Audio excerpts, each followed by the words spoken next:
nag-misalign yung encoder, ito okay yung flywheel sensor. Okay.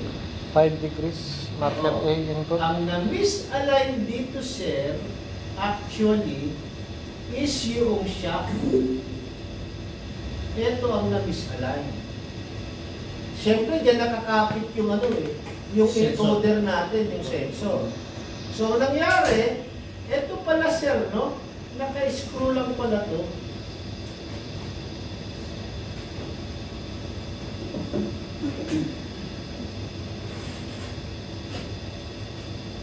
Okay, ganyan lang pala yun, sir. Naka-screw pala. Pero ma-vibrate siyang dulo, sir, no, sa big. Kasi sa pagtatakbo, makita mo talaga siya ang pinaka... Hindi ko alam kung ano yung actual nito eh. Kasi tataka ko bakit walang lock ring, no? Ganyan lang eh. Ito, ang dinagdag nila, sir, no? Naglagay sila ng sleeve.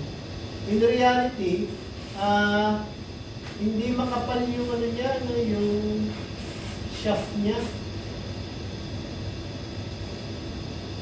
Sino ba yung walang sleeve? Ganyan siya originally, sir. Oo.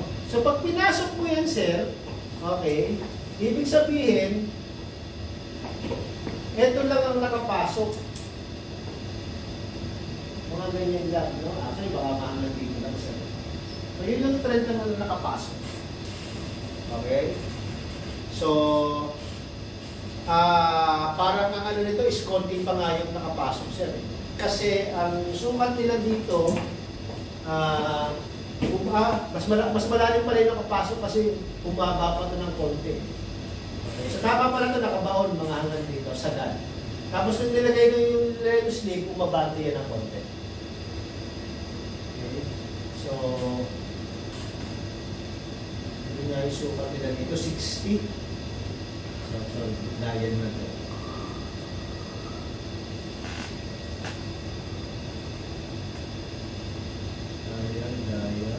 Tingnan ko yung tao, sir, kung kilala ko, sir.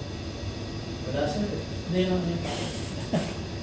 Yung nagsusukat yan. Hindi. Ayan. Na to. Originally, 50 yung wala pa yung sleeve.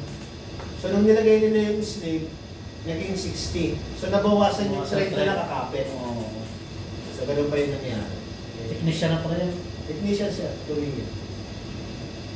Okay, kasi nag-align sila eh. Pag-align nila, okay.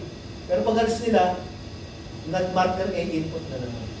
Ang gumagalaw yung shaft niya. Okay. So far, hindi naman na ano, no? Yun lang nga tayo pre-transfer. So, yung mga picture na iba nandun sa kanila, sir, compare yung ganda sa akin. So, very ano to, no? Very rare na case ngayon lang. So, ayan, sir. So, imagine kung wala yung sleeve, papasok lang ito ng konti dito. Papasok pa yan ng konti, ng 10 mm. Kasi 60 yung nakapasok eh. Bakit nilagyan nila na sleeve, sir? Ha? Para hindi daw gumalaw. Lalong mahama. Tingnan mo sa amin. No? Mukha naman talaga gagalaw kasi ang nipis eh. Oh? Ito lang ang nakapasok, sir eh. So, ito Malaking nakalutang po yan, sir eh. Nakalutang to eh. Upper max yan eh. CD.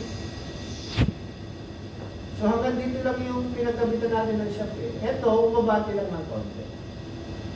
Ng ano, ng 10 mm. Ayun yung kinakabit ko naman yung dito. So yan yun, yung shaft na yan, yung siya. Ano natin.